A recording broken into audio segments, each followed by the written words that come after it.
Teysa Karlov versus Kess Dissident Mage. Yeah, that's the type of hand we're going to empty really quickly. We'll just have to hope for card draw. Not going to throw away a hand with lands in it. Alright, luckily for us, our opponent has mulligan down to 5.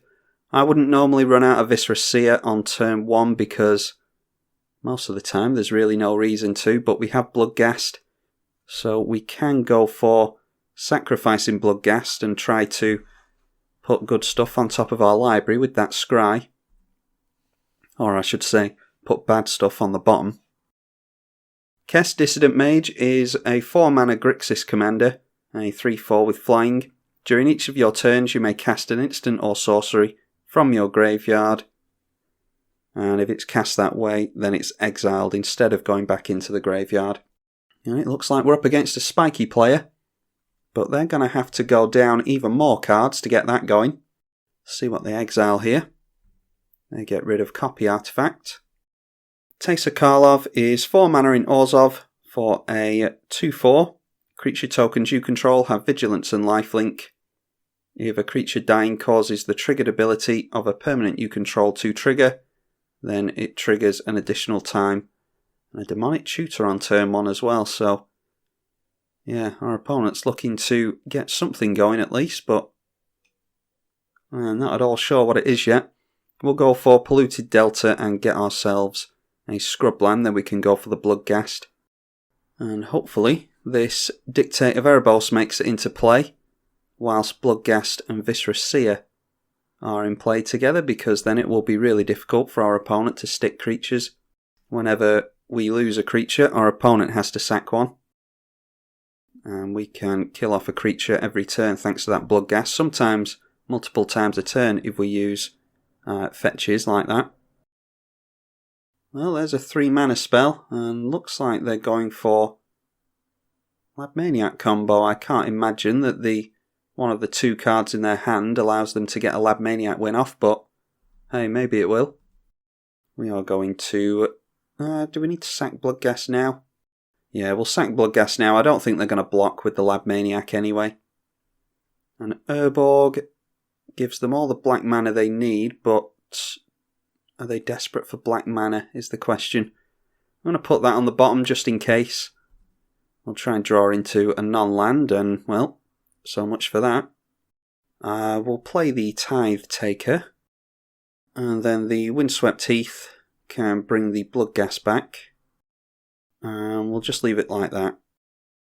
Actually, second thoughts, we'll just sack it now, because we can get land 4 going again. Land tax we are not going to make use of, so it's good to scry that to the bottom.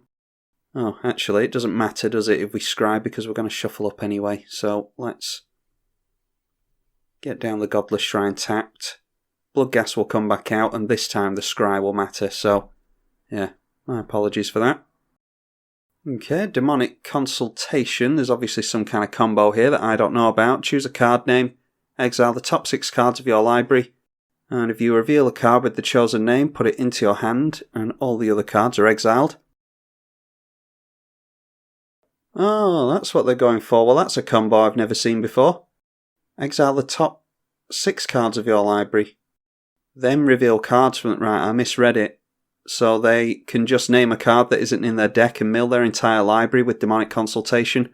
Oh, well, they definitely weren't going to block with the Lab Maniac then, and that's an instant as well. Wow, so our opponent mulliganed down to 5, and all they needed was a Tutor and Lab Maniac in their hand, and they got the win off there. Well, I've learnt something at least, and maybe some of you have as well, so we'll get on with another game. Teysa Karlov versus Heliod, God of the Sun. That is a bit too expensive for my liking, and we've only got 2 lands, and yeah, knowing my luck, we won't draw into more, so let's mulligan that. Well, a land tax makes that better, although that's not a superb hand either. Plus the fact that we're on the play, so that makes land tax worse immediately, but you never know, we might never get into another land. Speaking of which, there is another land. But I'm going to put it on the... do I want to put that on the bottom? Yeah.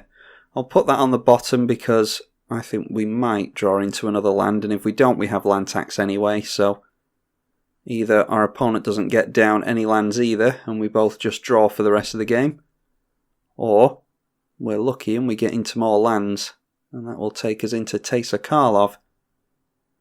Be really nice to get into Skull Clamp with one of these two. Or a Soul Ring, that'll do. Let's get the Soul Ring down into Mirror Retriever. Actually, we'll get the Scrubland and go for Reassembling Skeleton. The Mirror Retriever is to get things back like Soul Ring and Skull Clamp. So we're not too eager to see that die, because it doesn't have anything to bring back currently. And there's a Grand Abolisher. Luckily, we are not going to be trying to do too much during our opponent's turn. An Enlightened Shooter can go in for Skull Clamp, actually. So why don't we get down our commander, and then we can shoot her for Skull Clamp. And thanks to having our commander in play, the Skull Clamp will get us 4 cards instead of just 2.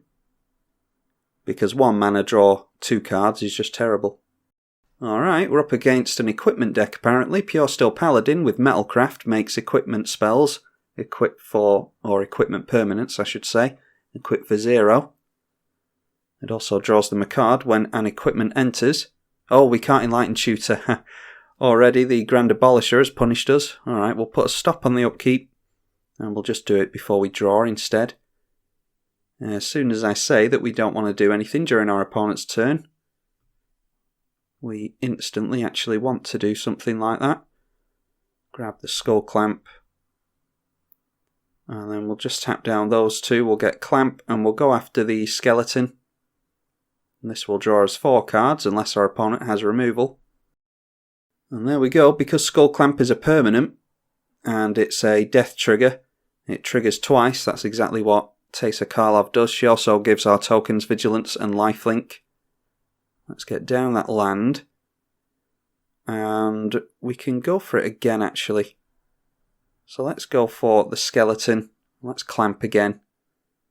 You never know, our opponent might get into some removal and stop this from happening. So we'll draw cards now while we can. Alright, there's a Wasteland. I don't know how much use that's going to be for us, so I think that is the card to discard.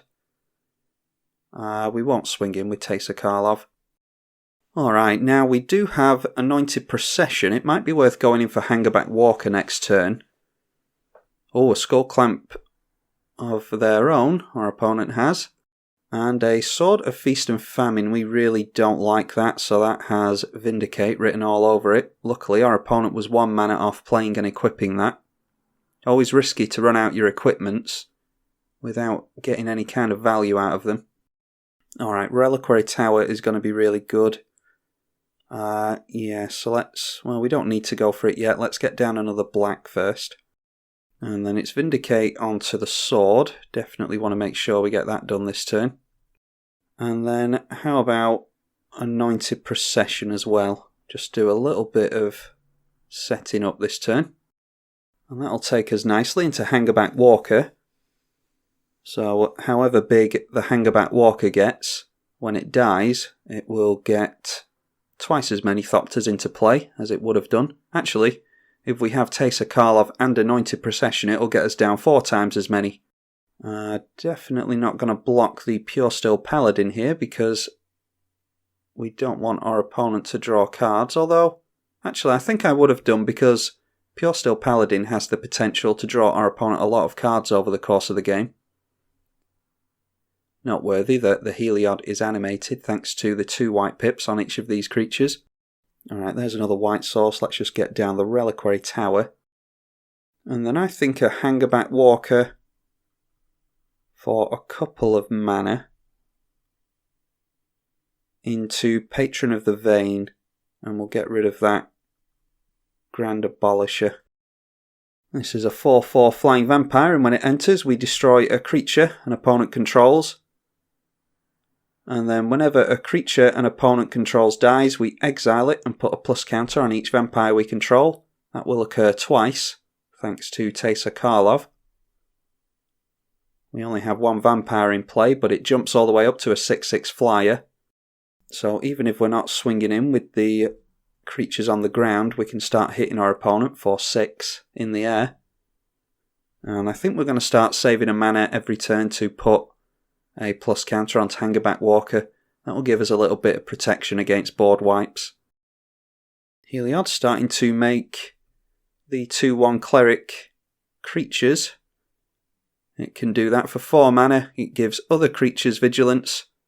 And it's a 5/6 indestructible god when you have devotion to white of, what is that, 5? Yeah, 5 or greater. They just instantly clamped the enchantment creature that they made, so that is 5 mana to draw 2 cards. Clearly not getting into their equipment as much as they'd like, but maybe they just drew into some. And Orzhov Signet takes us up some more mana. Let's go for the Signet. And then we'll go for Reassembling Skeleton as well. And we'll draw some cards this turn. Noteworthy that because the token died, that triggers Patron of the Vein, so that is now an 8/8 in the air. Let's draw some more with the Skeleton and the Skull Clamp. Alright, clearing lands off the top, that's good. Let's just draw again with the Reassembling Skeleton, and then we'll put some counters on Hangerback Walker and swing in at our opponent. Hidden Stockpile. Do we want Hidden Stockpile? No, we can wait on that. Let's just put a mana into Hangerback Walker and swing in like we said we were going to. Oh, and a Sun Titan. Yeah, the luck just keeps on coming for us because still our opponent does not have the mana to equip that. Swinging in at us with Heliod.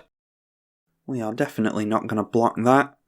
Alright, more black mana is good, so let's get that down. And then it might be worth setting up some aristocrat effects now, so let's get a couple of those down. Falconwrath Noble and Blood Artist will each drain our opponent for 1 every time a creature dies. Let's just do our little trick with Reassembling Skeleton again. We'll clamp that, and then put another mana into Hangerback Walker. We can actually do that during our opponent's turn, just in case we want to block with the Hangerback Walker first. The Aristocrat triggers do trigger twice thanks to our commander, hence the reason they're in there. Oh yeah, and we've got Swords to Plowshares as well. So let's just swing in with this Patron of the Vein again. And might actually block with Hangerback Walker next turn, although we don't need to. It's just that we can get it back with Mere Retriever off of a Skull Clamp. Yeah, we'll see what our opponent does here.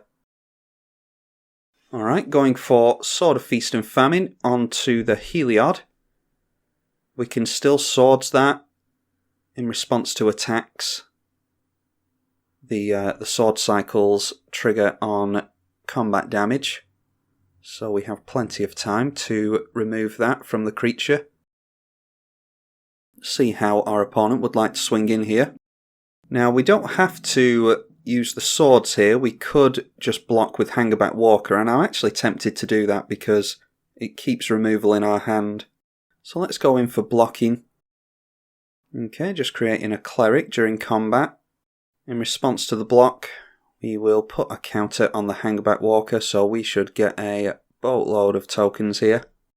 And a creature died, so that will trigger each of our Aristocrat effects twice. Hangerback Walker also triggers twice, so we get 6 each time there. It had 3+ counters on it, meaning we get 6 Thopters, thanks to Anointed Procession. And then we'll go for Swords on the Heliod at the end of our opponent's turn, because now they've used the mana to cast the Cleric token. Now then, can we go in for lethal on our opponent? I think, yeah, of course we can. I didn't see how low their life total was. We just swing in with a bunch of flyers. Our opponent is very gracefully taking it all. And notice how the Thopters have lifelink and vigilance. So we go up to 44, our opponent goes down to -9. I'll say good game to our opponent. Yeah, I've said it a load of times on the channel, but it's always really good to play against a player that lets you get into the red zone. It says a lot about an individual, I think, and it's exactly the reason that we try to do it for our opponents as well. As long as you're not playing around too much and toying with your opponent when you've got the game won, then I think it's very admirable if someone allows you to get into the red zone and actually swing in for the victory. So big props to our opponent there, and hopefully you all enjoyed that Teysa Karlov game. I'm tribalkai on the EDH channel. Thank you for watching.